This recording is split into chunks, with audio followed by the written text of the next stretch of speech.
আয়াত আল্লাহ বলেন أفمن شرح الله صدره للإسلام فهو على نور من ربه فويل للقاسية قلوبهم من ذكر الله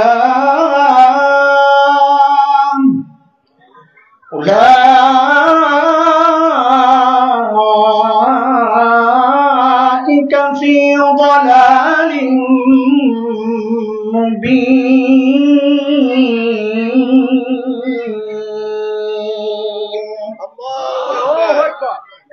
এই আয়াতে রব্বি কারীম এই কথাগুলো বলেছেন যাদেরকে আল্লাহ ওই দিন দেন নাই, দিন মানা, দিন শেখা, দিন বুঝার মানসিকতা যাদেরকে দেন নাই, আল্লাহ বলেন তাদের দিলগুলোকে আমি শক্ত বানায় দিচ্ছি।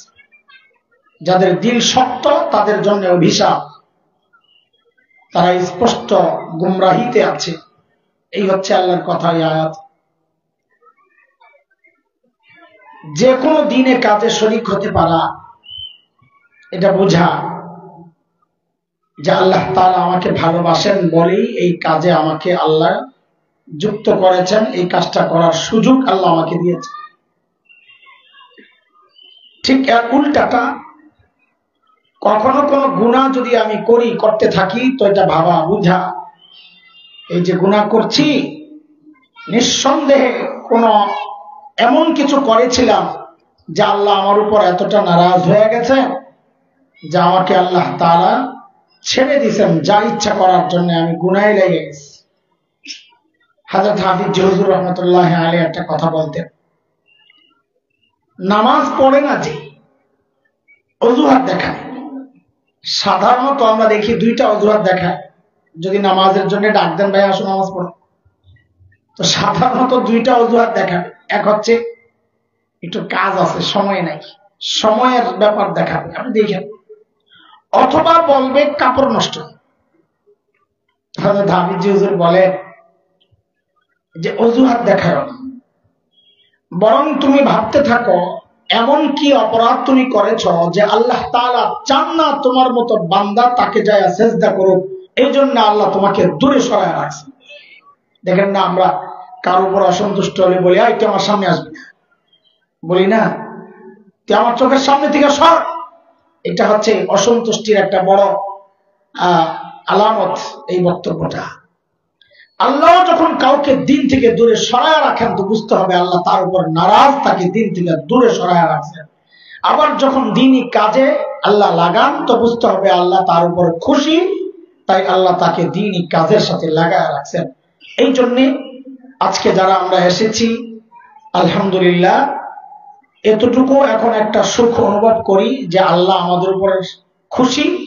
তাই আল্লাহ আলেমদের এই মজলিসে, আমার ভাই বলতেছিলেন, আমি দূর থেকে শুনতেছিলাম, আলেমদের এই মজলিসে আল্লাহ আমাকে এনেছেন। নিঃসন্দেহে বলা যায় আল্লাহ আমার উপর আজকে খুশি।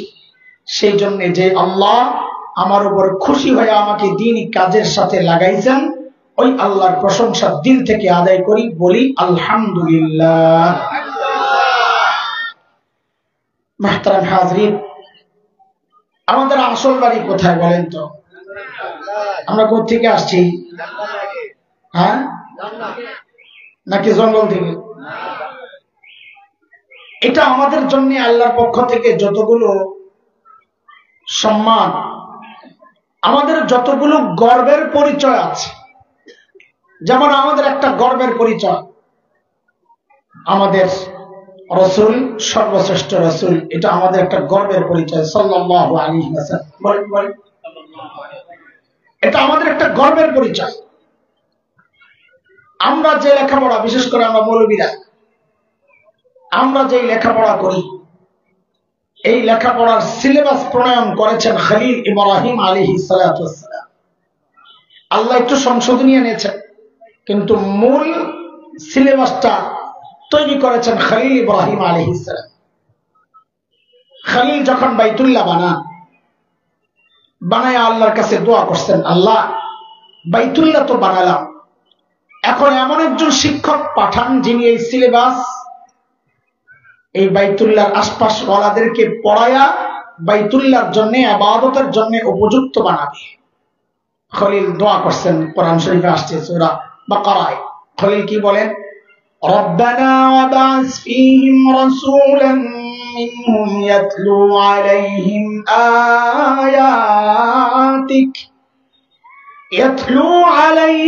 আয়াতিকা ওয়া ইউআল্লিমুহুমুল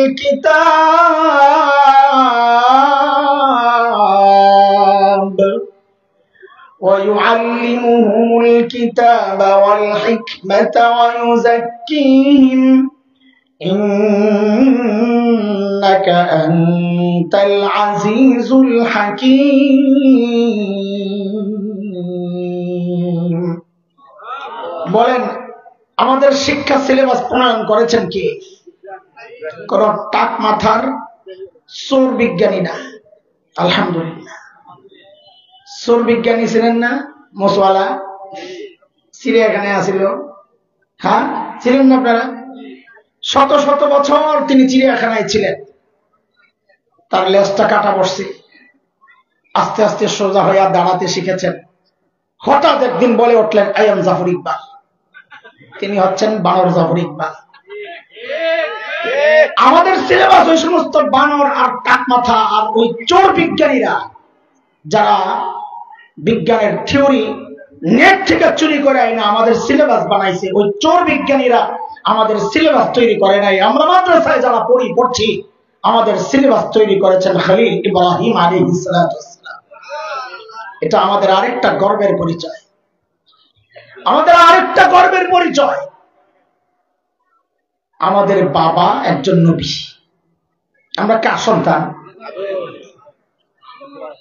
বলবেন নবী আদমের সন্তান। বলেন কার সন্তান? বলে হঠাৎ করে কেন নবী বানাইলেন? বলে এটা আমাদের গর্বের একটা শব্দ, গর্বের পরিচয়। একজন ছেলে এমপি সাহেবের ছেলে, এমপির নাম আব্দুল্লাহ। তো ওই ছেলেকে যদি জিজ্ঞেস করা হয়, হে রে বাপ তুমি কার ছেলে, তোমার বাবাকে? তো ও খালি বলবে আমি আব্দুল্লাহ সাহেবের ছেলে। কি বলবে? কারণ ওর গর্বের জায়গায় তো এটা, এমপি আব্দুল্লাহর ছেলে।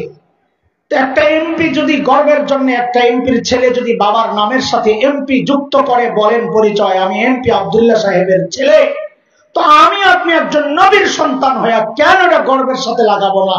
খালি বলবো না আমরা আদম সন্তান, বলেন আমরা নবী আদমের সন্তান। এটা আমাদের গর্বের পরিচয়। বলে হঠাৎ করে আপনারা এগুলা লাগানো শুরু করছেন কেন? কারণ ওরা কাটাকাটি শুরু করছে। আপনারা টের পেয়েছেন?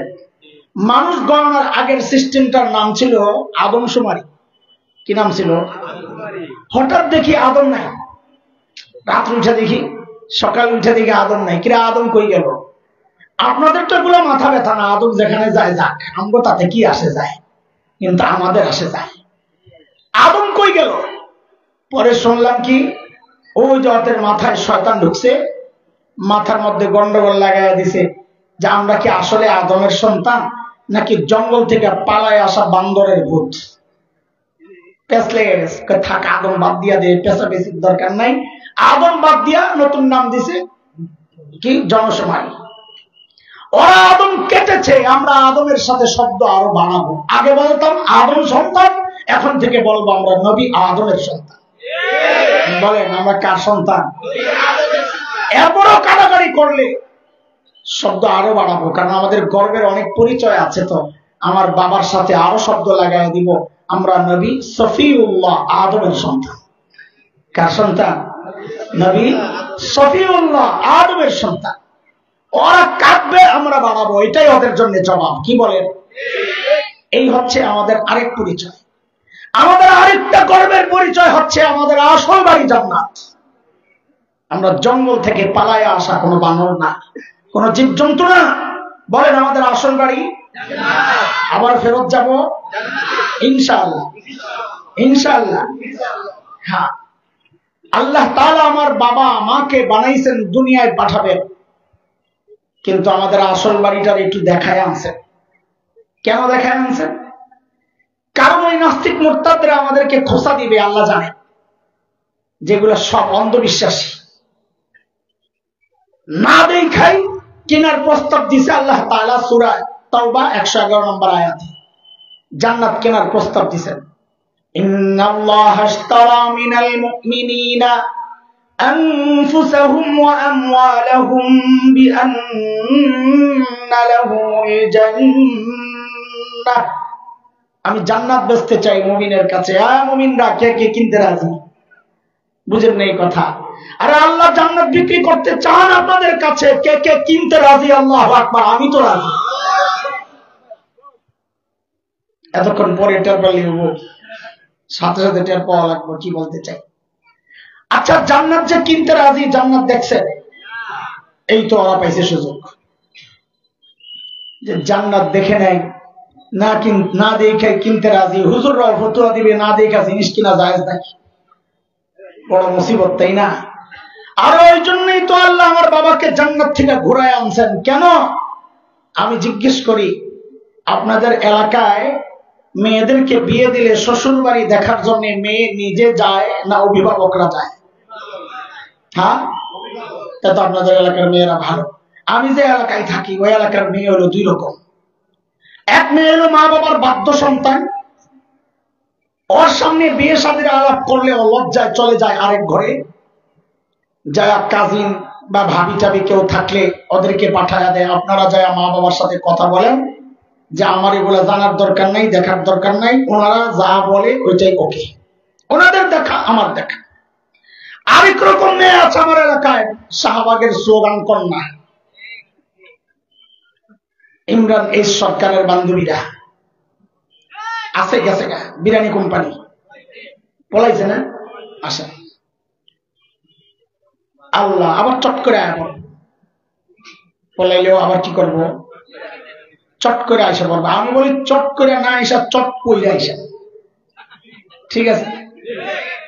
মুসিবত তো কালকে যা দেখলাম, যে কয়টা চট পড়া ছাড়া আইছিল, আহারে আলুর ভর্তা, হাই রে কি পোলাবেন, কি যে মজা পাইছে, কি লাগা যা বহুদিনের খুব একসাথে পারিস।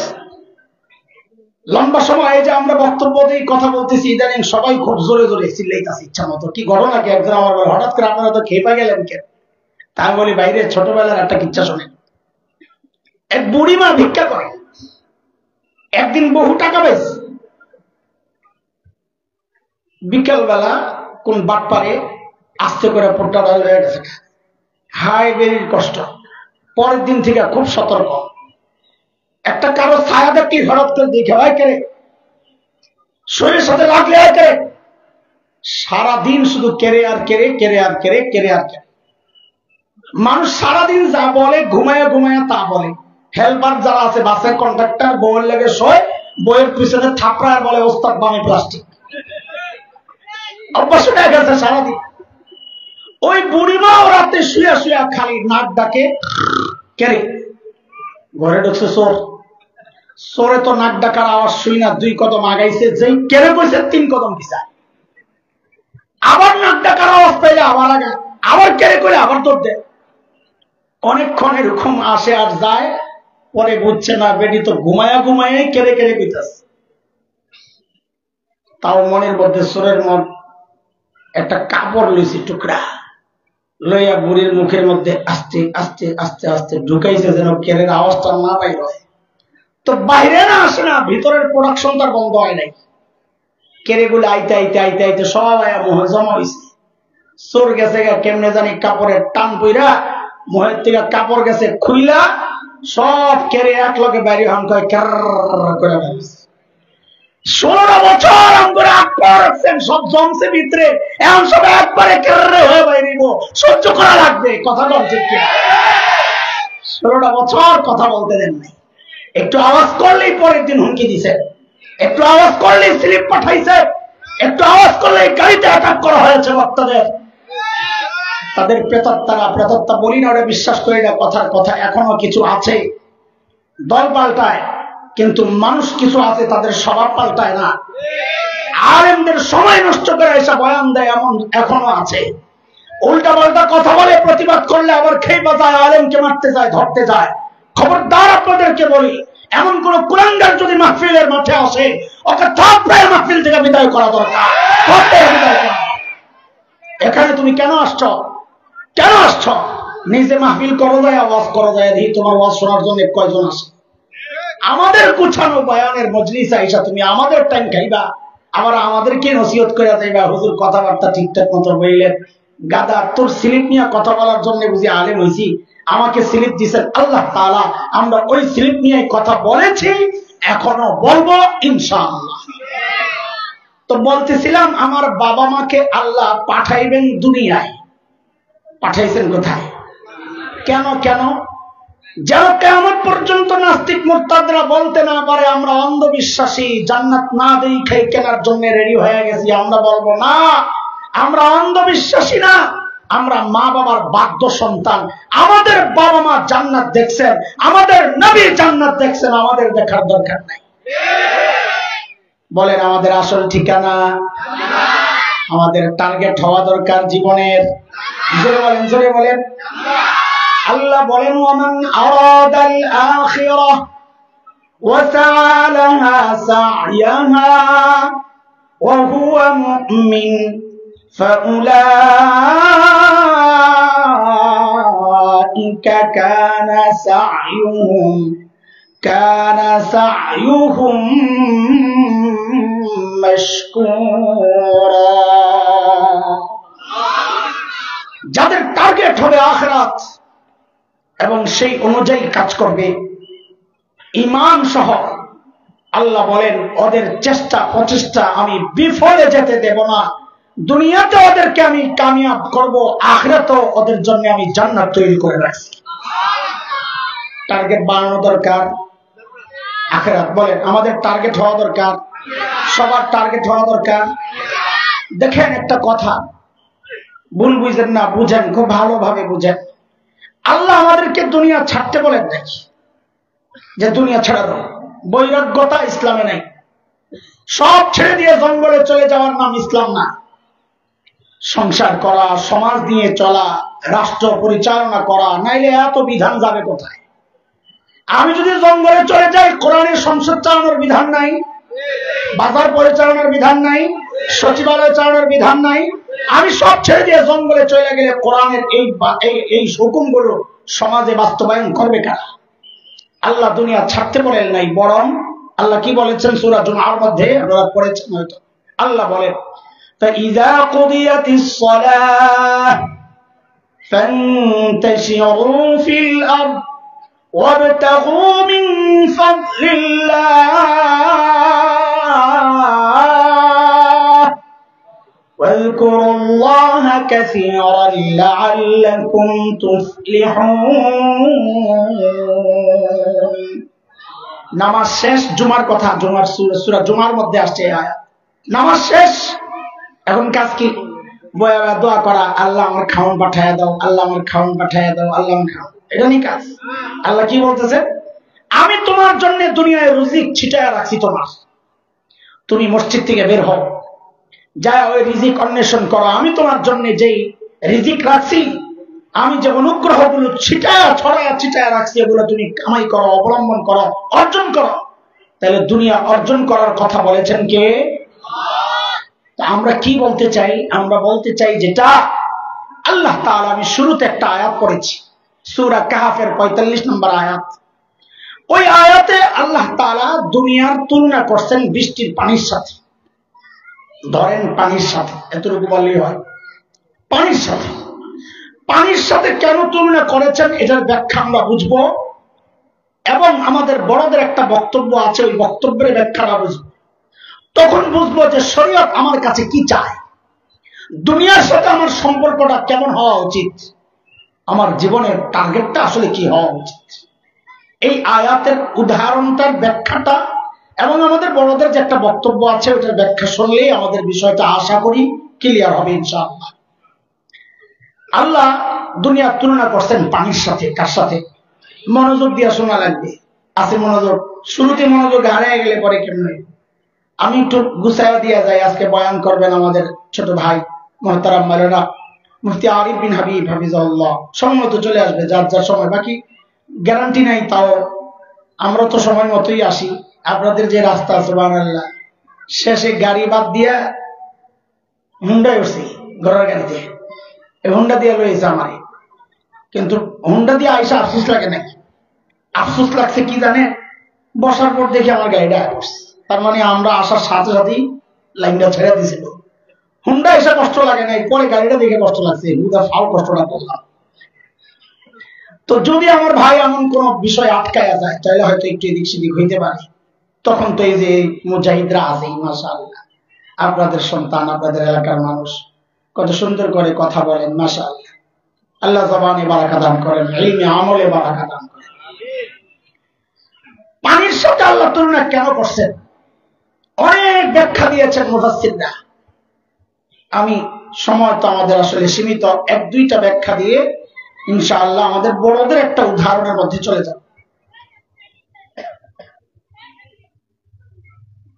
পানি অত্যন্ত জরুরি জিনিস, আমার সাথে সাথে আপনারা বলেন তাইলে আমি বুঝবো আপনারা বুঝতেছেন। পানি অত্যন্ত কি জন্য বলেন আপনারা একটা কথা, পানির অপর নাম, ঠিক আছে তো না? পরে আবার ঘুরে টুরে যায় না, বলেন পানির অপর নাম। হ্যাঁ, এই আপনাদের এই বক্তব্য কোরআনও সাপোর্ট করে। আল্লাহ বলেছেন ওয়ানজালনা মিনাস সামাই মাআ ফাআহইয়ানা বিহিল আরদ, আমি আসমান থেকে পানি পাঠাইয়া জমিনকে তাজা করি, জীবন দিই। তার মানে পানির মধ্যে কি আছে? তো আপনাদের কথা ঠিক আছে, পানির অপর নাম। বাকি এই কথা থেকে ঘুরে যায় না, এটার অনুরোধ। আচ্ছা বলেন তো, আপনাদের এই অঞ্চলে তো বন্যা হওয়ার সম্ভাবনা নাই, যেভাবে চারিদিক দিয়ে আপনারা আটকেছেন, কিন্তু যেখানে বন্যা হয় বাড়িতে পানি উঠে যায়, ওই যে নোয়াখালী হইল, হ্যাঁ আমাদের সিলেটের কিছু অঞ্চল হইল, লক্ষ্মীপুর হইল, ফেনী হইল, কি এক অবস্থা। পানিগুলো ওদের উঠতে উঠতে যখন হাঁটু সমান হয়ে গেল, তখনও কি পানি অপর নাম জীবন আর জরুরত ছিল, না বিপদের কারণ? একটু আগে কি কইছিলেন, এখন আবার কোন যে বিপদ, খালি পল্লি মারেন আপনারা। আচ্ছা বলেন তো, ওই পানিটা যখন হাঁটু থেকে কোমর সমান উঠে বিপদ বাড়ে না কমে? শুরুতে বললেন জরুরত, আর এখন বললেন যত বাড়তেছে বিপদ খালি বাড়ে। আচ্ছা বলেন তো, কোমর থেকে গলা পর্যন্ত উঠলে বিপদ আগের চেয়ে কম না বেশি? শুরুতে কি বলছিলেন? জরুরত না? আচ্ছা ঠিক আছে, এই পানি গলা থেকে যদি মাথার উপরে যায় বিপদ বেশি না কম? শুরুতে কি বলছেন? এটা হলো পানির চরিত্র, পানি অত্যন্ত জরুরি, কিন্তু যখনই সেটা জরুরতের চেয়ে বেড়ে যাবে তখনই বিপদের কারণ হবে। বলে কত বিপদ, বলে যত বাড়ে তত বিপদ। ঠিক দুনিয়া, দুনিয়া বুঝে আমাদের টাকা পয়সা, বাড়ি গাড়ি, ব্যাংক ব্যালেন্স যা আছে সব দুনিয়া। দুনিয়ার তুলনা পানির সাথে হওয়ার কারণ ওইটাই, দুনিয়াও অত্যন্ত জরুরি। টাকা না হলে আপনি জামা বানাবেন কি দিয়া? টাকা না হলে খাবেন কি? টাকা না হলে বাড়ি বানাবেন কি দিয়া? কিন্তু থাক থাক, আরে ভাই ছোটকালে একটা আমার কাছে আসিল লেজা, অত কিছু দেখা যাবে না। পোলা বেঞ্জে মাহফিলে আসে, এই ধন্যবাদ দেওয়া দরকার। আমাদের কিছু স্বভাব আছে, মসজিদের মধ্যে পোলা বেঞ্জা একটু দুষ্টামি করে, তো ঠিকঠিকটা কিছু বুড়া আছে, ঘরে বাড়ে না, যত মাস্তানি এসে মসজিদে দেখায়, আছে না? আছেন কিছু অভিভাবকরা খুব লজ্জা পায়। অনেক মসজিদে এরকম আছে, নোটিশ লাগায় দেয় বাচ্চা আনা নিষেধ। মন বাজারটা কি বাড়ি বুড়ারে, বাচ্চা আনবে না মানি, মিয়া মাহফিলে বাচ্চা আনবে না মানি, মসজিদে বাচ্চা আনবে না মানি। কোন এলাকার মসজিদ মাহফিল গুলোতে বাচ্চা থাকা, এটা ওই এলাকার জন্য শুভ লক্ষণ। কেন? যে পরবর্তী জেনারেশন দিনের জন্য প্রস্তুত হচ্ছে। বাচ্চা নাই মানে এলাকার জন্য এটা খুব অশুভ লক্ষণ, যে এই জেনারেশনই শেষ, দিনের প্র্যাকটিস এই জেনারেশন পর্যন্তই শেষ। এই জন্যই বাচ্চারা আসলে, আমি তো বলি ওদের সম্ভাবনা আমাদের চেয়ে ভালো। আমি তো মাহফিলের সময় ধারে কাছেও আইতাম না, 10 টাকা 15 টাকা যা মঞ্জুর হইতো বাজারে বাজারে ঘুরতাম, একটা বেলুন কিনতাম পটকা, ওই যে বাসি বাস্ত, এখন আসেনি এগুলা, ফুলাইলে ছাড়া দিলে যে পুমত করে বাঁচত, ওই একটা বেলুন ছিল আমার। আর কিছু বুট কিনতাম, মোটর মোটর খাইতাম। মুরালি, মুরালি প্রিয় আইটেম, সিনেমি মুরালি কি বলে জানি, আল্লাহ জানে, আঙ্গুলের মতো গুড় দিয়া বানায় যে, আর যেটা ওই মজা খাইতাম আর ঘুরতাম পকেটে লইয়া। হুজুর মানুষ তো ছোটকাল থেকে পকেটটা দুইটা ছিল, 2 পকেটে, আর মা খালি পকেট তো পকেটে কি লয় এগুলা তেল মেল লেগে রয়েছে, ভক্ত মারতো, আমার কাম আমি করি। এর চেয়ে ভালো ওরা যে আশেপাশে ঘুরতেছে, এই জন্য বলি ওদের সম্ভাবনা আমাদের চেয়ে ভালো। আমরা দোয়া করি আল্লাহ ওদেরকে জগতের শ্রেষ্ঠ আলিম আর বুজুর্গ বানায়। ধমকাইয়েন না, বাদ দিয়েন না, মারুক না। ছোটকালে লাইট একটা তো আমার কাছে, আমারটা আরো শয়তান না ছিল, ওটার মধ্যে ভূতের ছবি উঠতো, টিপ দিলে দূরে যায় কেমন এই যে ভুট্টু ভুট্টু ইয়ার একটা ছবি আছে ভয়ঙ্কর, ওইটা উঠতো, জিন ভূতের ছবি। গ্রামের টিনের চালের মধ্যে দূর থেকে মারলে বেড়িরা চিৎকার দেওয়া যায় পড়তো, আল্লাহ জিন দেখছি। তো এই হিসাবে বলাবেন আমার একটা মারছে, কি আসে যায়, আমি ছোটকালে মারছি আরেকজনটা, ওরা এখন আমার মানে সমস্যা, ঠিক আছে না? আল্লাহ আমাদের বাচ্চাগুলারে তুমি ভালো বানায়। মোবাইল দিয়ে না, আর সব দিয়ে, মোবাইল দিয়ে আমার ওই গাম দেখে মায়া করলে আমি শেষ হয়ে যাবো। ফ্যানের বাতাস আরো সমস্যা। আল্লাহ তাআলা দুনিয়ার তুলনা করছেন কার সাথে? কেন? কারণ দুনিয়া না হইলে খাবেন কি, বাড়ি বানাবেন কি দিয়া, জামা বানাবেন কি দিয়া, কাজে দুনিয়াও জরুরত। কিন্তু যখনই জরুরতের চেয়ে বেড়ে যাবে তখনই বিপদের কারণ হবে। বলে কত বিপদ, বলে যত বাড়ে তত বিপদ। সম্পদ যার যত বেশি, ঘুমাইতে তার ট্যাবলেট তত বেশি খাইতে হবে। যার টাকা পয়সা নাই, চিত্ত ঘুমায়, নাক দেখতে সোয়া দেরি, নাক দেখতে দেরি নাই, কোনো টেনশন নাই। আর এখন টাকা রাইখা পালাইতেও পারে না। শুনছি টাকা এক জায়গায়, ব্যক্তি আরেক জায়গায়, খালি আফসোস, আরে এই যে টাকা বানাইলাম এটি তো নিতেও পারি না, সরাইতেও পারি না। মানিককে টাকা পয়সা নিয়ে আমায় সে জিনিসটারে ফাটাইয়া ছেড়ে দিস। কালা মানিক টাকা পয়সা যা ছিল এটিরে তো নিচে নিচে বেটার সম্পদটারে ফাটাইয়া পাঠাইয়া দিস। জানেন না আপনারা কিছু? তো লাচে দিবে ভালো কথা, ওই জায়গায় দিস কেন বেটা? আর জায়গা বাঁচলে বেটার সম্পদটা শেষ করে দিস গাদা। কামাবালা করে টাকা জরুরতের চেয়ে বেশি কামাইছে, এখন এগুলো মুসিবতের কারণ হয়ে গেছে। এই জন্য আল্লাহ দুনিয়ার তুলনা করছেন কার সাথে? কামান, সমস্যা নাই, কিন্তু আপনার কত জরুরত মনে রেখেন। কাফনের কাপড়ের কিন্তু অ্যাকাউন্ট নাই, পকেট নাই, সাথে করে নেওয়া যাবে না। এমন কিছু রেখে যাব না যা ভোগ করার ক্ষেত্রে আমার সন্তান আল্লাহ ভুলে যায়। মনে রাখেন কথাটা। এমন কিছু সন্তানের জন্য রেখে যাব না যে সম্পদের প্রাচুর্যতায় সন্তান আল্লাহ ভুলে যায়। তাই এই সম্পদ রেখে যাওয়ার জন্য কারণে আল্লাহর আদালতে আপনাকেও দাঁড়াইতে হবে। মনে রেখেন কথা। এটা একটা উদাহরণ ব্যাখ্যা দিলাম, কিন্তু একটা চমৎকার ব্যাখ্যাও আপনাদের সামনে পেশ করি। তার আগে দুইটা মাসআলা আগে শোনাই আপনাদের সাথে, বলি, শেয়ার করি।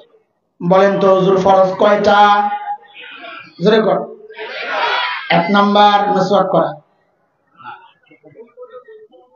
জোরে বলেন। সমস্ত মুখমণ্ডল।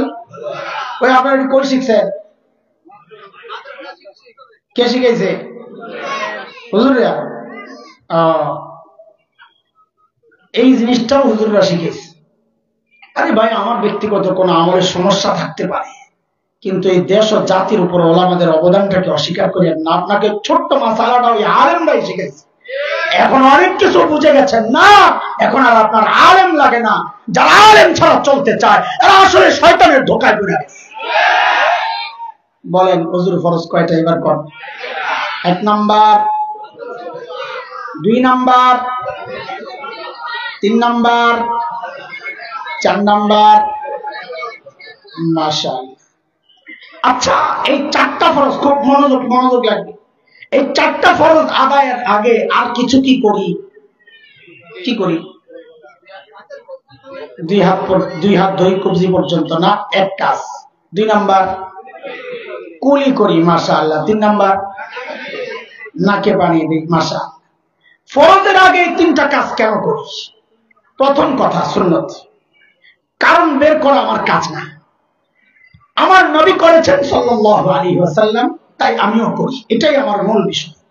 কিন্তু তারপরেও ইমাম গাযালি, শাহ ওলিউল্লাহ মুহাদ্দিস দেহলভী, এইরকম মুহাক্কিক আলেমরা আমাদের ইবাদতের প্রত্যেকটা সূক্ষ্ম কারণ বের করেছেন। সেই কারণটা আমরা একটু পরে আসতেছি, যে ফরজ হুকুমের আগে আমি এই হাত কেন ধুই, করি কেন করি, নাকে কেন পানি দিই, এইটা রাখেন।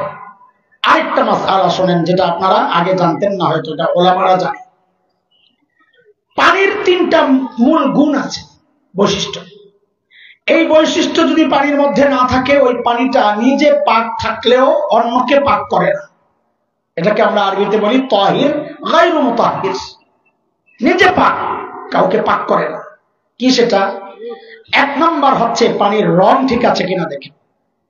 কি 1 নাম্বার? বলেন কি? রং। ভিন্ন রং ধারণ করছে, পানি পাক হয়তোবা, কিন্তু এই পানি অন্যকে পবিত্র করবে না। 2, পানির স্বাদ যদি নষ্ট হয়ে যায়। কি? রং, স্বাদ। 3 নাম্বার, পানির ঘ্রাণ, দুর্গন্ধ যদি হয়ে যায়। 3টা সমস্যা যদি পানির মধ্যে চলে আসে, রং, স্বাদ, ঘ্রাণ, এই 3টা সমস্যা যদি পানির মধ্যে চলে আসে, তো মাসআলা হইল এই পানিটা পবিত্রতার জন্য যথেষ্ট না, উপযুক্ত না, নিজে পাক হইতে পারে। আল্লাহ তাআলাও পানিকে দুনিয়ার সাথে তুলনা করছেন কেন, এটা বুঝেন পরে, আগে ওই মাসআলা বুঝেন যে আমরা মুখ ধোয়ার আগে হাত কেন ধুই, কলি কেন করি, নাকে কেন পানি দেই, এটার মূল জবাব যেটা সুন্নাহ। কিন্তু ওই যে বলেছি কিছু সূক্ষ্ম কারণ ওলামারা বের করেছেন, সেই সূক্ষ্ম কারণের মধ্যে একটা কারণ এটা যে আমি যখন হাত ধুইতেছি, তা আমি পানির প্রথম গুণটা পরীক্ষা করতেছি, যদি দেখি তো রং ঠিক আছে কিনা। যেই দেখলাম কালারকে কুলি কইরা দেখতেছি স্বাদ ঠিক আছে কিনা। যেই দেখলাম স্বাদকে নাকে পানি দিয়া দেখতেছি আর ঘ্রাণ ঠিক আছে কিনা। যেই দেখলাম 3টা গুণ ঠিক আছে, এই পানিটা পবিত্রতার জন্য উপযুক্ত, তো যেন আল্লাহর পক্ষ থেকে ফয়সালা চলে আসছে, বান্দা এইবার ফরজ হুকুম মুখমণ্ডলটা তুমি ধুইতে পারো। বুঝে আসছিনি কথা? বুঝে আসছিনি? কি বোঝা গেল? পানির খুব সহজ কথা। কি বোঝা গেল? পানির গুণাগুণ নষ্ট হয়ে গেলে ওই পানি দ্বারা পবিত্রতা অর্জন করা এটা বেকার, এটা দিয়ে কোনো কাজ হবে না। আল্লাহ তাআলা দুনিয়ার তুলনা করছেন পানির সাথে। কেমন? যায় মানুষ পানির যেমন গুণ নষ্ট হয়ে গেলে এর দ্বারা পবিত্রতা অর্জন করা যায় না, দুনিয়ারও এমন কিছু গুণ আছে। তোমার সম্পদের কালার আছে, ঘ্রাণ আছে, স্বাদ আছে। বলে সম্পদের কালার মানে, একটা উদাহরণ দিয়ে বুঝাই। ক্ষেত নিরানি বুঝেন? নিরানি, আচ্ছা, আগাছা ফালাইয়া দেয় না? নিরাইয়া কি করে? না মূল গাছ ফালাইয়া দেয়, আগাছা ফালাইয়া দেয়। আচ্ছা বলেন তো আপনারা, আগাছাটা থাকার সময় ক্ষেতের যে কালারটা, আগাছা ফালানোর পরেও কি ওই কালারটা হয় না একটু হালকা হয়? বোঝা গেল আগাছা ঢুকলে ক্ষেতের কালার নষ্ট হয়ে যায়। কি বোঝা গেল? আগাছা ঢুকলে ক্ষেতের। আল্লাহ তাআলা যেন বলেন, বান্দারে তোমার মালের আগাছা তোমার এটা অংশ না, তোমার যাকাতের অংশটা এটা আগাছা, এটারে সরাইতে হবে। সদকা এটারে সরাইতে হবে, ফিতরা এটাকে সরাইতে হবে, কোরবানির অংশ এটাকে সরাইতে হবে, হজ ফরজ হলে এটারে সরাইতে হবে। যদি এই আগাছাগুলা তুমি না সরাও, তাইলে তোমার মালের কালার নষ্ট হয়ে গেল। পানির কালার নষ্ট হলে যেমন ওই পানি দিয়া পবিত্রতা অর্জন করা যায় না, মালের যদি আগাছা ঢুইকা, হারাম ঢুইকা মালের যদি কালার নষ্ট হয়ে যায়, স্বাদ ঘ্রাণ যদি নষ্ট হয়ে যায়, হারাম ঢুকলে মালের স্বাদ নষ্ট হয়ে যাবে। ওই স্বাদ আমি অনুভব করি না, গুনার একটা দুর্গন্ধ আছে। এই জন্য মৃত্যুর সময় মালাকুল মউতের সাথে যেই ফেরেশতারা আসবে, ওই ফেরেশতারা এসে হাত শুনবে, হাতে গুনার ঘ্রাণের দুর্গন্ধ আছে কিনা। ওই ফেরেশতারা চোখের ঘ্রাণ নিবে, কানের ঘ্রাণ নিবে, গুনার দুর্গন্ধ আছে কিনা। কারণ গুনার একটা দুর্গন্ধ আছে। ফেরেশতারা যখন বুঝবে এই বান্দা গুনাহগার, তখন হিসাব একরকম।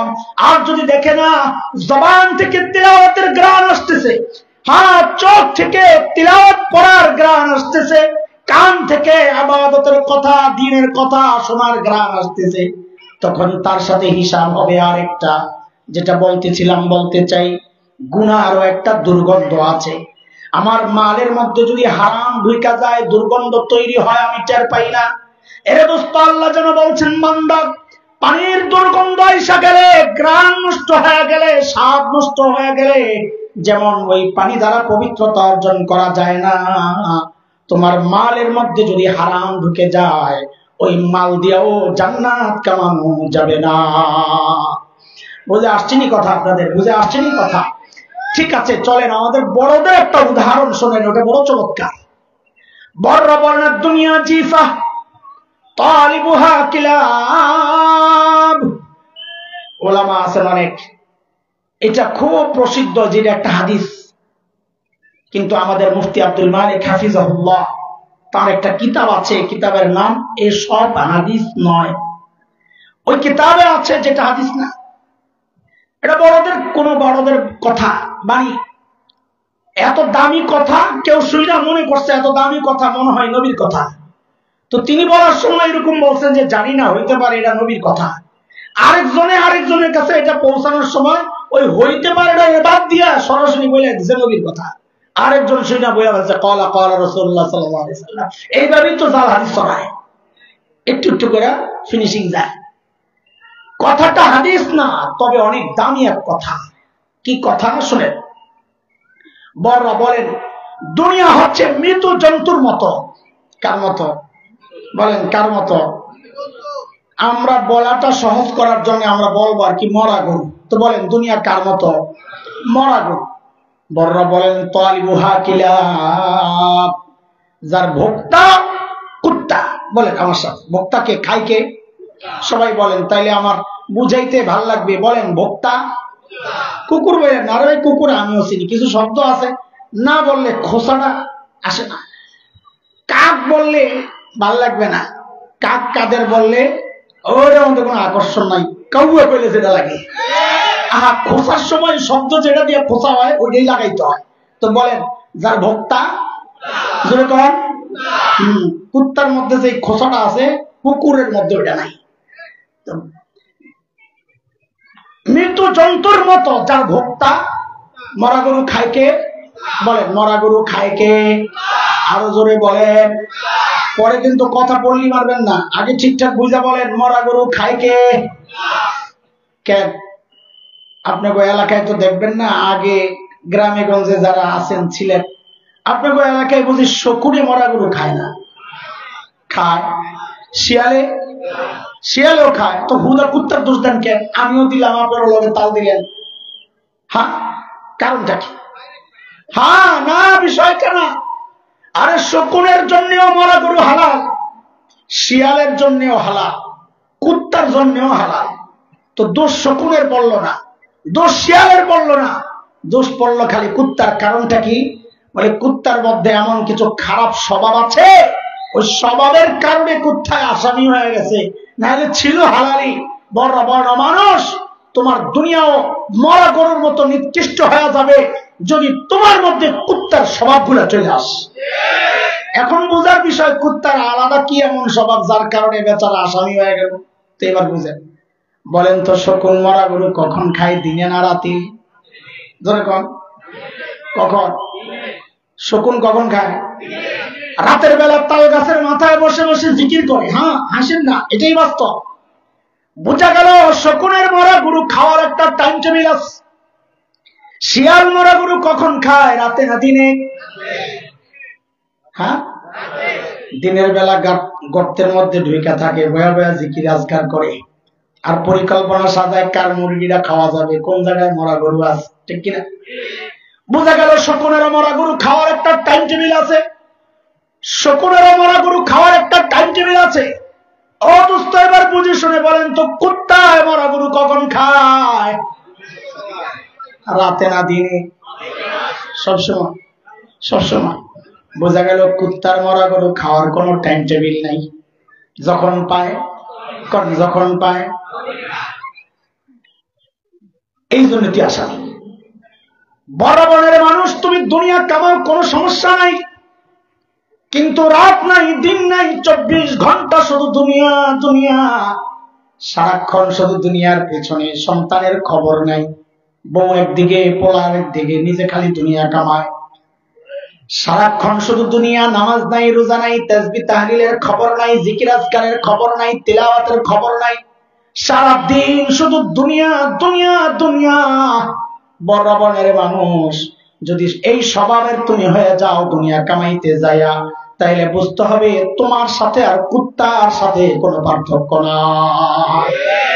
আর তোমার কামানোর দুনিয়াটাও কুত্তার খোরাক ওই মরা গরুর মতো নিকৃষ্ট হয়ে গেছে। মরা গরু খাইলে পেট নষ্ট হইত, এই দুনিয়া খাইলে তোমার কলব নষ্ট হয়ে যাবে। বলেন সকল মরা গরুর গোশত খায় না হাড্ডি খায়? গোশত খাওয়ার জিনিস গোশতই তো খাই, ঠিকই তো আছে। শিয়ালও মরা গরুর গোশতই খায়। এবার কোন তো কুত্তায় কি খায়? গোশত খায়, হাড্ডিও খায়। তাহলে কুত্তার চরিত্র কি পাইলাম? যেটা খাওয়া যায় গোশত ওইটাও খায়, যেটা খাওয়া যায় না হাড্ডি ওইটাও খায়, নাকি নাকি? বড় বড়ের মানুষ, তোমার মালের মধ্যে আল্লাহ মাল রেখেছেন দুই রকম, একটা হালাল আর একটা হারাম। হালাল তো খাওয়া যায়, হারাম তো খাওয়া যায় না। তুমি যদি হালালও খাও হারামও খাও, কুত্তার মতো কোনো বাস বিচার যদি না করো, যেটা খাওয়া যায় ওইটাও খাও, যেটা খাওয়া যায় না ওইটাও খাও, তাইলে বোঝা গেল তোমার মধ্যে আর কুত্তার মধ্যে কোনো পার্থক্য না। কথা বুঝতেছেন আপনারা? শকুন দেখবেন মরা গরুর খবর পাইলে আসমানে খালি চক্কর মারে মিছিল। কেন? আশেপাশের দুস্থ বন্দুক কর্মীদেরকে ডাকে, আয় আয় আয় খাওয়ান পাইছি, বিরিয়ানি আছে নিচে। মিছিল লাগাইতে হবে, বিরিয়ানি পাওয়া গেলে তো মিছিল করো। কিসের বিরিয়ানি? কয় মরা গরু নিচে আছে, আয় তোরা আয়। দলবদ্ধ ভাবে একসাথে আইসা সবগুলা বৈশা মরা গরুরে খায়, মিল মহাব্বত বড় ভালো। শিয়াল মরা গরুর গন্ধ পাইলে বিকাল থেকে চিৎকার শুরু করে, হুক্কাহু হুক্কাহু, খাওয়ান পাইছি জলদি হো। একা একা খায় না, সবারে ডাক দিয়া খায়। কিন্তু কুত্তার স্বভাব কি দোস্ত? কুত্তার চেয়ে 20 গুণ বড় মরা গরু। কুত্তা জানে লেজটা খাইলে ওর পেট ভইরা পিছন দিয়া বাইর হইয়া যাইব, কিন্তু কুত্তার স্বভাব হলো খাবে খাবে আর ডাইনে বামে তাকাবে। যেই দেখবে আর একটা কুত্তা দেখা যায় নিজের খাওয়ান নাই খাই যায়, ওই কুত্তারে দৌড়ানি। কথা কন ঠিক কিনা? কুত্তার স্বভাব কাউরে ভাগ দিবে না, একা খাইতে না পারলেও কাউরে দিবে না। এই সমাজে কুত্তা চরিত্রের মানুষের অভাব নাই। সরকারের বরাদ্দ রাস্তা বানানোর জন্য কুত্তারা একা সব খায়া বিদেশে পালায়। কথা কন ঠিক কিনা? জনগণের হক যারা দিতে চায় না, ওদের সাথে আর কুত্তার সাথে কোনো পার্থক্য নাই। এই জায়গায় ওই কুত্তা স্বভাবের মানুষ পাওয়া যাবে। বাবা ইন্তেকাল করেছেন, বড় ভাইয়ের কাছে বাবার রেখে যাওয়া সম্পদ, বোনরা আসছে, ভাইরে আমার অংশ আমারে বুঝাইয়া দে। এমন জালিম বড় ভাই এই সমাজে আছে, বোনদেরকে দেয় দৌড়ানি। আছে না নাই? আছে না নাই? বোনদের হক দিতে চায় না এমন ভাই আছে না নাই? বলে ফুফুদের হক দেয় না এমন জালেম ভাতিজা আছে না নাই? কথা কর। আইসা তাবিজুর লেগা কেসা খবিসের খবিস তাবিজের লেগা কি জন্য হুজুর ফুফুডা আব্বাই যতদিন ছিল ভালোই আছে, আব্বাই যাওয়ার পর গ্যাঞ্জাম শুরু করছে, কিলে দাদার সম্পত্তির ভাগ চায়। আমি তাবিজ তো তোর দরকার, সেটা কি তাবিজ? দুটা থাপ্পড়। খবিস, আল্লাহ হক দিছে, তুই তাকে বঞ্চিত করার কে রে? হ্যাঁ, নারী অধিকার নিয়ে শয়তানগুলো চিৎকার চেঁচামেচি করে, শরীয়তের ভাগ নিয়ে যে ছেলে পাবে 2 ভাগ, মেয়ে 1 ভাগ, এটা ওদের বরদাস্ত হয় না।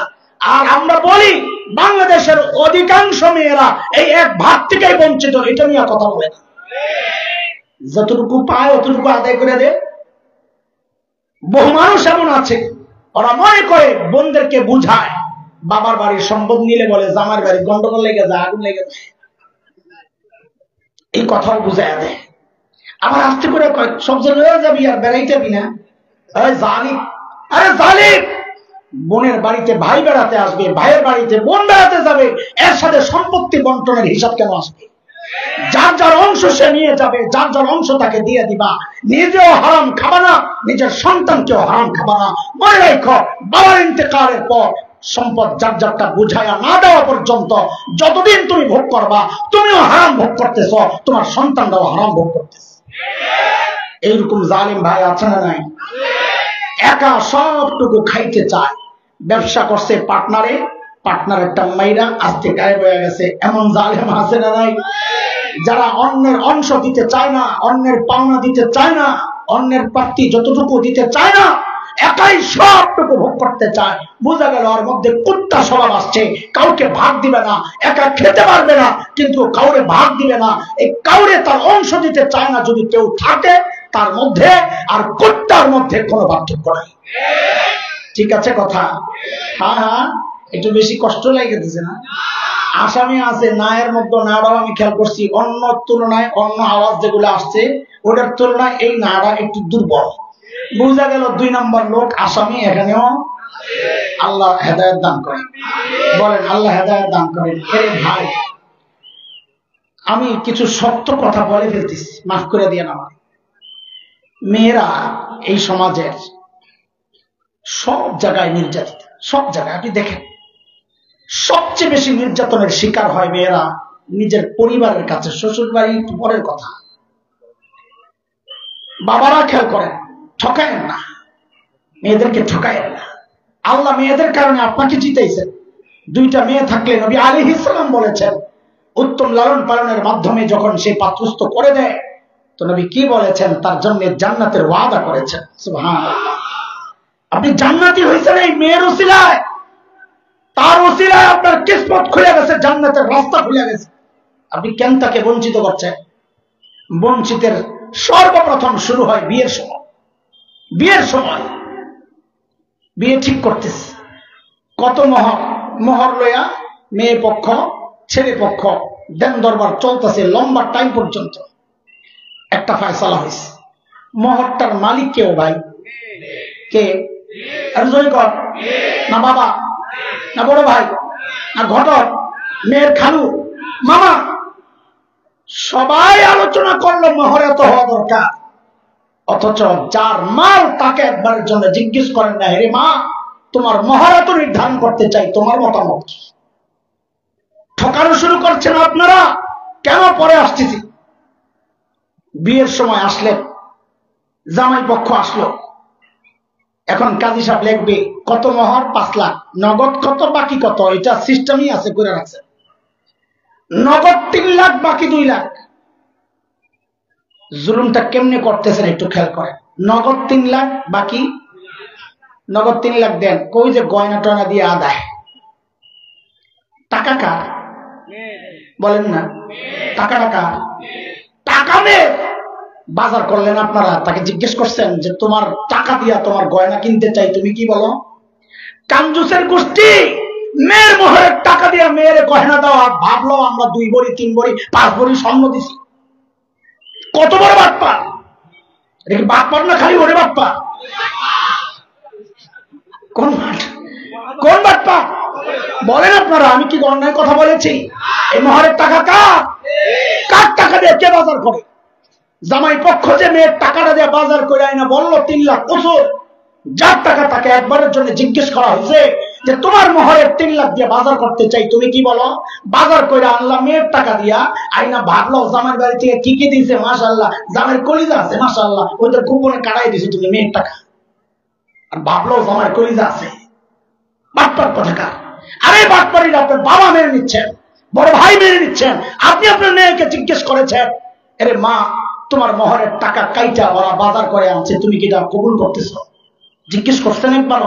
জিজ্ঞেস করা আপনারা প্রয়োজন মনে করেন না। আরে ঠকানো শুরু করছেন তো আপনি বাবা, মেয়েটাকে ঠকানো শুরু করছেন আপনারা মেয়ের পক্ষ। ছেলে তো জুলুম করা শুরু করছে, পরে যায় যৌতুক লইয়া, আগেই তো তাকে ঠকানো শুরু করছে। এরপরে বাকি, এই বাকি মানি বলেন, বাকি মানি বাসর ঘরে যায়, এই তো মাশাআল্লাহ হুজুরের থেকে মাশাআল্লাহ শিক্ষা গেছে, মাফ চাইলে মাফ হয়ে যায়। যায় কি বলে মন করে বয়ে রয়েছে, আমার তৌফিক নাই, হেরা জোরাজুরি করে এটা লইছে, মাফ করলে কোন আগে আমি তোমার দিকে তাকাবো না। আরে বেটি সব ছেড়ে দিয়ে আইছে, তুই 2 লাখ টাকার জন্য বেটির দিকে তাকাবি না? আরে যে মানুষটা তোমার মুখের দিকে তাকায় বাবা ছাড়লো, মা ছাড়লো, ভাই বোন ছাড়লো, মাতৃভূমিটা ছাড়লো, সব ছেড়ে আসছে, এখন তুমি কেউ তাকাবো না? তো বেটি বলে হ্যাঁ ঠিক আছে মা, আপনার টাকা আমার টাকা কি করবো? আমাদের এলাকায় একটা ইট খোলা আছে এই দাউদকার দিতে, এখানে প্রায় ডাকাতি হইত। আমি ভয়ে ওই এলাকায় মাহফিল, আমার গ্রামের বাসা, ভয়ে ভয়ে ওই এলাকায় মাহফিল রাখতে পারতাম না। এখন একটু ইজি হয়েছে, মাহফিল রাখলে আসার সময় ডাকাইতরা বরকতের জন্য সব রেখে দিত। হুজুরের টাকা বরকত আছে, সব লয়ে যেত। ওই ঢলে আর আমি যাই না। আচ্ছা শুধু টাকা নিলে তো হইতো। জয়নাল আবদিন জিহাদি সাহেব একজন পুরান বক্তা আমাদের এলাকা, বেচারা এমন মাইট দিছে সারা জিন্দিগি আর মেসেজ করা লাগবে না, একবারে মেসেজ করে দিছে। হ্যাঁ, এই ডরে যাই না। তো ওই জায়গার গল্প শুনছি, এলিয়টগঞ্জ একটা বাজার আছে কুমিল্লা, এলিয়টগঞ্জ। ওই বাজারে একটা বিশাল গরুর হাট আছে। এক লোক গরু বেচা যাইতে ছিল, টাকা টুকা যা ছিল বেড়ার কাছে চাইছে। বেড়া কয় ভাই এমনি মন খারাপ, আজকে গরুর দাম পাই নাই, 10,000 টাকা কম পাইছি যেটা টার্গেট ছিল। তো ডাকাইতে বলে কয় কম পাইছো ছিল, তোর লস চাই নাই, লস হয়েছে আমার। আরে লস হয়েছে ওটা আমার, তুই চিন্তা করস কে? 10,000 বেশি পাইলো আমি পাইতাম, কম পাইছো আমি কম পাইতেছি, দেখ জলদি বাই কর। তো চুরি দেখাইছে বেড়া, কি করবো, টাকা টোকা বাইর করে দিয়া যাওয়ানোর সময় ডাক দিছে দিকে। বেটা তো ডরাই গেছে, যা বলে কয় ভাই যেটা পাও তুলি। বেটা মনে করছে কাপড় চোরটি খুলে রেখে দিব, মানিজ্য শেষ করিস না ভাই, আমার কাপড় দিস না, না কাপড় নেব না, এই যে টাকাটা দিয়ে গেলি মাফ করে দিয়ে যা। আচ্ছা কম তো দেই। বেটার সামনে চুরি, এখন কি কয়, কথা বলে না, মাফ করে দিয়ে যা। এই যে রাস্তার টাকা চুরি ধইরা যেটা ছিনায় নেওয়া টাকা মাফ করায় নেয়, ওইটা হলো রাস্তার ডাকাত। আর বাসরে যায়া বউয়ের কাছে যারা মোহর মাফ চায় এমনি ধইরা, ওইটা হলো বাসরের ডাকাত। দুটোটাই ডাকাত, কোনো পার্থক্য নাই। ঠকাচ্ছেন মেয়েকে। এরপর এরপর এরপরের কাহিনী তো আরো খারাপ। মেয়েটা চলে গেল শ্বশুর বাড়ি। এ বাবা, বড় ভাইরা শোনো, বাবার বাড়িতে ছেলে বউ নিয়ে থাকতেছে একটা রুমের মধ্যে। একটা কথা মনে রেখে, ছেলে ডবল মেয়ে অর্ধেক। এটা হচ্ছে বাবার মৃত্যুর পর। মৃত্যুর আগে ওই বাড়িতে বাবার সন্তান সবার সমান অধিকার। একটা মাসালা শুনে, অর্ধেক আর ডাবল এটা হচ্ছে বাবার, বলেন বাবার মৃত্যুর পর। কিন্তু মৃত্যুর আগ পর্যন্ত ছেলে মেয়ে সমান অধিকার। তুমি একটা রুমের দখল করে, একটা ফ্ল্যাট দখল করে বউ নিয়ে যেমন থাকছ, তোমার বোনের অধিকার আছে স্বামীকে নিয়ে একটা রুমের মধ্যে একটা ফ্ল্যাট দখল করে থাকার। কথাটা ভালো লাগতেছে না আপনাদের, আমি বুঝি, কারণ সমস্ত আউলে রয়েছে। কোন কারণে এই মেয়েটাকে আপনি মনে করবেন সে মেহমান? কোন কারণে? ভাই 3 দিনের বেশি থাকলে সহ্য করতে পারে না, ভাবি তো আসলেই সহ্য করতে পারে না। দুনিয়ার সব ভাবিদের রোগ হয় ননদ আসলে, তিনি অসুস্থ। দুনিয়ার সব কাজের মেয়ে করে জিনে ধরে, আমি এগুলো সব মুখস্থ। দুনিয়ার সব কাজের মেয়েদেরকে জিনে ধরে বাড়ির যাইতে মনে চাইলে, বুঝলেন না কথা? বাড়ির যাইতে মনে চাইলে ওরে কি ধরে? জিনে ধরে। উল্টা পাল্টা শুরু করে বাড়ি ওরা তাড়াতাড়ি বিদায় করে। দুনিয়ার সব ভাবিদের স্বাস্থ্য অসুস্থ হয়ে যায় ননদের বাড়িতে আসলে, তখন তিনি অসুস্থ হয়ে যান। কেন? কেন? তুমি যেই বাড়িতে থাকছো ওই বাড়িতে বোনেরা থাকার অধিকার আছে। তুমি যেই স্বামীর, ওই স্বামী যার সন্তান, এই মেয়েটাও সেই বাবারই সন্তান। তোমার যেমন থাকার অধিকার আছে তারও থাকার অধিকার আছে। সে মেহমান না, সে বাড়ির মেজবান, সে হোস্ট, সে বাড়িওয়ালা। কোন অধিকার নেই মেয়েটাকে তাড়াইয়া দেওয়া। যতদিন খুশি ততদিন থাকবে। আপনি দুনিয়ার কোন শরীয়তের কোন মাসআলায় এই মেয়েটাকে বাড়ি থেকে তাড়াবেন দেখান, দেখান। জুলুম তো মেয়েরা নিজের বাবার বাড়িতে জুলুমের শিকার হচ্ছে, শ্বশুর বাড়িটা বাদ দেয়। খালি শ্বশুর বাড়ির দোষ দেয়, প্রত্যেকটা মেয়ে নিজের বাবার বাড়িতে জুলুমের শিকার। কথা আরেক দিকে চলে গেছে, এটাই বাস্তবতা। ভালো হয়ে যান, মেয়েদেরকে ঠকায়েন না, বাবা মেয়েকে ঠকায়েন না। ওই মেয়ের ওসিলা আপনার জান্নাতের ব্যবস্থা করবে ইনশাআল্লাহ। বলতেছিলাম দুনিয়া তরক করার কথা আল্লাহ তাআলা বলেন নাই। আল্লাহ তাআলা যা চাচ্ছেন দুনিয়াকে প্রাধান্য না দেওয়া, দুনিয়ার জন্য আখিরাত বরবাদ না করা, আখিরাতকে দুনিয়ার উপরে প্রাধান্য দেওয়া। নবী বলেছেন সাল্লাল্লাহু আলাইহি ওয়াসাল্লাম, কুনু মিন আবনাইল আখিরাহ ওয়া লা তাকুনু মিন আবনাইদ দুনিয়া ফাআসিবু মা ইয়াবকা আলা মা ইয়াফনা। যে জিনিস ধ্বংস হয়ে যাবে, নিঃশেষ হয়ে যাবে, সেই দুনিয়ার উপর স্থায়ী আখিরাতকে প্রাধান্য দাও। আখিরাত ওয়ালা হও, দুনিয়া ওয়ালা হয় না। এ ভাই, আপনাদের কাছে আমার শেষ কথা, শেষ কথা। প্রতিদিন রাত দিন মিল্লা ঘন্টা কয়টা বলেন? 24-এর অর্ধেকও যদি আখেরাতের কাজে লাগাই তাও তো দুনিয়া আখেরাত সমান সমান, তাই না? আমিও আসামি, আপনিও আসামি। কয়জন এমন আছেন যে প্রতিদিন 24 ঘন্টার 13 ঘন্টা বা অধিকাংশ টাইম আখেরাতের জন্য দেন? কয়জন আছেন? নাই। আমি জানি না কেউ আছে কিনা, আমার মনে হয় না, আমি নাই। আমার দ্বারা প্রতিদিন 24 ঘন্টার মধ্যে অধিকাংশ টাইম আখেরাতের কাজে লাগানো হয় না। আমি ঘুমাই, খাই, ঘুরি, দৌড়াই, অনেক কাজ। যদিও আখেরাতের কাজ, মাদ্রাসা এগুলো আখেরাতেরই কাজ, মাহফিলে যাচ্ছে আখেরাতেরই কাজ, তাও আমি ধরে নিলাম আর কি, এগুলা না। আপনাদের অবস্থা বলেন। তাই আমি এই দুনিয়াকে আখেরাতের উপর প্রাধান্য দিচ্ছি, এটাই বাস্তবতা। তাইলে আমি আল্লাহর সামনে কেমনে দাঁড়াবো? ভয় পাবেন না, আমি আপনাদেরকে এই কথাগুলো বলছি ভয় দূর করার জন্য। আখিরাত প্রাধান্য দেওয়ার কথা আসছে কোরআনে, আখিরাতকে প্রাধান্য দেওয়ার কথা আসছে হাদিসে। আখিরাতকে প্রাধান্য দেওয়া তো তখনই বোঝা যাবে যখন দুনিয়ার যে টাইম আমি ব্যবহার করি, খরচ করি, তার চেয়ে বেশি টাইম, বেশি সময় আমি ব্যয় করি আখিরাতের জন্য। তাইলে না বোঝা যাবে আমি আখিরাতকে প্রাধান্য দিছি, ঠিক কিনা? আমাদের হযরত মুফতি তাকি ওসমানী দামাত বারাকাতুহুল আলিয়া বড় আজীব এক পরামর্শ দিচ্ছেন আপনাদের আমাদের জন্য। বড় নাকি সহজ করে দিচ্ছেন, দেখেন। যাহা অধিকাংশ টাইম আখিরাতের কাজে ব্যয় করা সম্ভব। এখন আপনারা বলেন করতে রাজি নি? ডরাইন না, 13 ঘন্টা লাগবে না। আপনি দুনিয়ার যা কাজ করতেছেন এর মধ্যেও অধিকাংশ টাইমকে আখিরাতের জন্য লাগানো সম্ভব। আগে বলেন লাগাইতে চান কিনা? বলেন তো, ঘুমানো দুনিয়ার কাজ না আখিরাতের কাজ? খাওয়া দুনিয়ার কাজ না আখিরাতের কাজ? বাজারে যাওয়া দুনিয়ার কাজ না আখিরাতের কাজ? টয়লেটে ঢোকা দুনিয়ার কাজ না আখিরাতের কাজ? হ্যাঁ হ্যাঁ, ঠিক আছে। দোকানে যাওয়া দুনিয়ার কাজ না আখিরাতের কাজ? অফিসে যাওয়া দুনিয়ার কাজ না আখিরাতের কাজ? হ্যাঁ হ্যাঁ, বলেন বলেন। কয় আখিরাতের কাজ। দুনিয়া কামাই কয় আখিরাতের কাজ। সুবহানাল্লাহ। হ্যাঁ, হযরত মুফতি তাকি ওসমানী দামাত বারাকাতুহুল আলিয়া, আমার শেষ কথা এটা। হযরত বলে, তোমার দুনিয়ার যে কোনো কাজটা করার সময় শুধু একটু দৃষ্টিভঙ্গিটা পাল্টাও। কি? এই কাজটা আমার নবী সাল্লাল্লাহু আলাইহি ওয়াসাল্লাম কিভাবে করেছেন, বাস। এই কাজটা আমার নবী কিভাবে করেছেন। পানি খাওয়া দুনিয়া না আখিরাত? তো পানিটা হাতে নিয়ে খালি চিন্তা করেন আমার নবী কিভাবে খেয়েছেন, বাস। ডান হাতে খেয়েছেন, বসে খেয়েছেন, 3 ঢোকে খেয়েছেন, বিসমিল্লাহ বলেছেন, খাওয়ার পরে আলহামদুলিল্লাহ। আপনার পানি খাওয়া ইবাদত হয়ে যাবে। খাওয়ার সময় চিন্তা করবেন আমার নবী কিভাবে খেয়েছেন। টয়লেটে যাওয়ার সময়